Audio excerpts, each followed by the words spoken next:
I made the mistake. I told my mom about getting a dog, and she has a superpower. It's called worst case scenario, and that is where she's able to take something good and break it down until it's something bad. It's the word. Yeah. So I was like, hey, we're thinking about getting a dog. She's like, oh, have you thought about it? I'm like, it's a dog. I don't know. She's like, Apparently, you haven't thought about the worst case scenario, have you, Michael? I'm like, you take it out every once in a while, you feed it, it's not a big deal, right? She's like, You never had a dog, Michael. What happens? Let's just say you're wrestling around with him, right? You don't know how to train a dog. He poops on the carpet. No big deal. You go to clean it up. Your friends come by. They have a baby. That baby gets down on the floor. He gets in his eyes. Who's going to pay that doctor bill, Michael? You're going to have to pay that doctor bill. And those doctors aren't messing around. They're going to want their money, Michael. And how are you going to pay for that? You're going to put on your credit card? Then how are you going to pay for that? You have to get another credit card to pay for that credit card. And you can't afford that. You're going to have to get a job. And you're on the road too much to get a job, Michael. You're not going to be able to pay that credit card. If you get another credit card on top of that, you're not going to be able to pay your house bill. How are you going to afford to live, Mike? You're going to lose your house. You're going to lose your house because you can't afford to pay these credit cards. And you're going to lose her. She's going to leave you. Your girlfriend is going to leave you. 85% of all relationships end in financial disaster. That's a fact, Michael. Have you thought about that? And, okay, so let's just say you get a new place. New places don't take dogs, Michael. You have to pay extra for that. And that's how you got in this mess in the first place. You can't even pay the bills that got you in this mess. So you're going to be living on the street alone with no dog. Have you thought about that?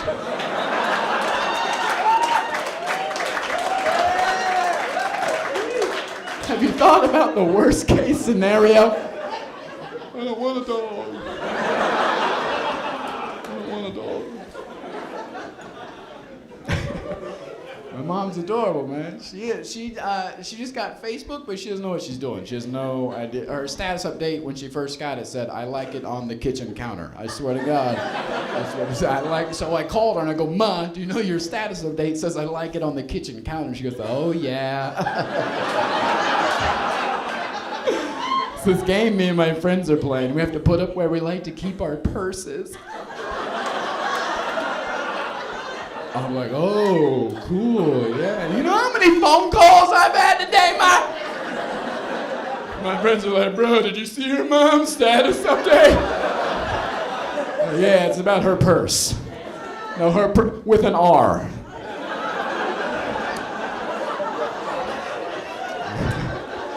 Took you a minute. It was like, carry the 9? I don't understand. Why is there an R in there?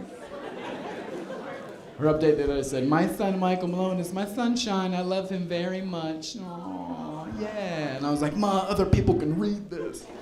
When I'm missing the beach, she goes, "I don't care who can read this, Michael. You are my sunshine." And I was like, unfriend.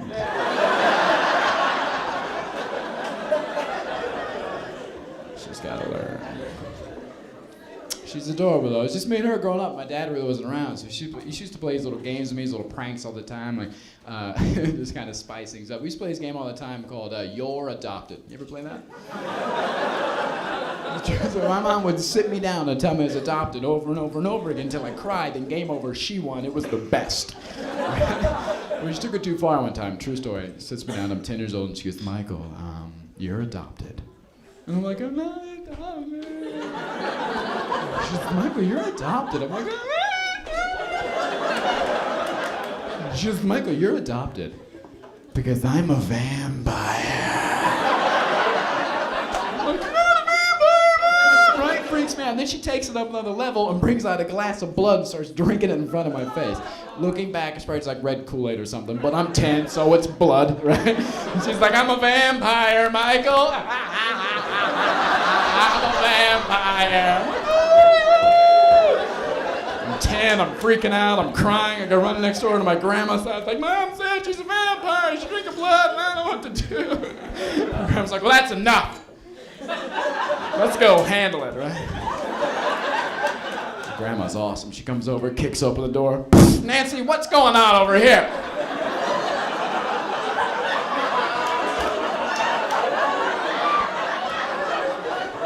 Because I told him the truth. I told him we were vampires. Yeah, my grandma totally turns on me. She's like, "I guess he's old enough to know we're vampires, Michael. I'm your grandpire." My mother doesn't help me at all. You know, she doesn't understand the whole weight loss journey.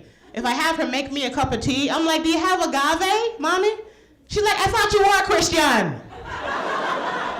It's a sweetener, mommy, forget it. You don't get it. My mother gets every American nursery rhyme wrong. We got a new baby cousin in our family, and I hear her on the phone. She's like, the itchy bitchy spider. That's not how it goes, mommy. You're making it up. You're making stuff up.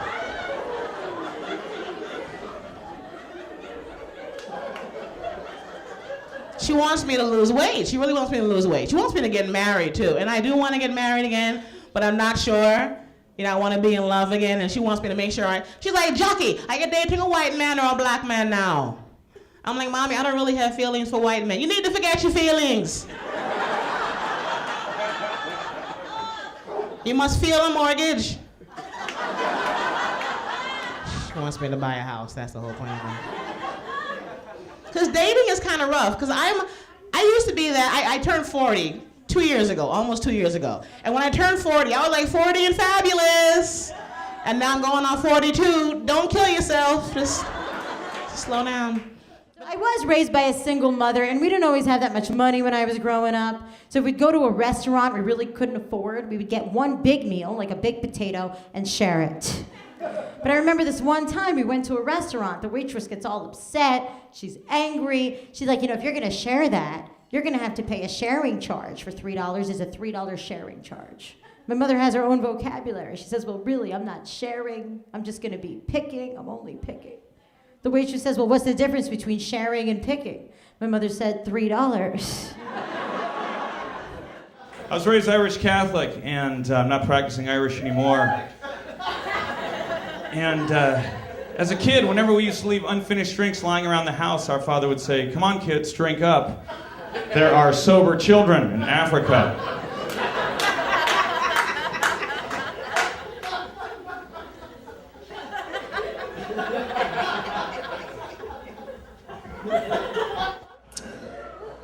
Growing up, my parents, they always made me do like activities and stuff, like they made me have a lemonade stand outside of our house because they said it would help my entrepreneurial skills, which I totally get, but like at midnight?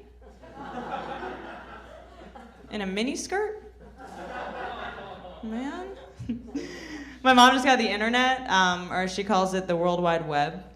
And and she asked me how to get email, and I was like, I don't know, just go to like hotmail.com or Yahoo or whatever. And she did. She went to hotmale.com. So I didn't hear from her for like 4 days. But then she finally emailed me. Her address is patricia@com. Anyone needs to get in touch with her. I want you guys to know that my family does not want me to be a stripper. They do not understand under that kind of stuff. That is all my idea. They want me to marry a nice Jewish boy. That's right. Who is this mythical creature? Please raise your hand if you're right here. Nobody? No, nobody, huh? Because they don't exist. A nice Jewish boy is a mythical person that has a nice job, drives a nice vehicle, somebody whose grandmother, my grandmother, met at Plumber Park, which is where all the Russians hang out. And that is pretty much it. And, I personally did not want to go out with the Jews myself. I figured that dating like a Russian Jew here, for me, it's like living in front of an international food court and always eating gefilte fish at your grandma's house. Oh, Brazilian food? No, thank you. I don't want it. Tonight we have chopped liver. Tomorrow we have chopped herring. We have all kinds of other chopped fishes, but we do not want your Brazilian restaurant. No, thank you very much. But there was a lot of pressure from my family. They pressured me about it. And I went out with a lot of ugly guys. A lot of guys that are kind of boring. And if I said, Grandma, he's ugly, my grandma would be like, what? He no good looking? He no look good. No, look at him. He is doctor. He give you all the medicine you need. I say, Grandma, he's boring. Oh my God, he boring? Oh my God, no listen to him. Is man circus? Man is not circus. He has car dealership. Think about it. If I did not want to go out with the ugly Jews, my grandma brought out the big guns. Do you guys know what the big guns is? The big guns is I came to America for you. In Russia I was big doctor.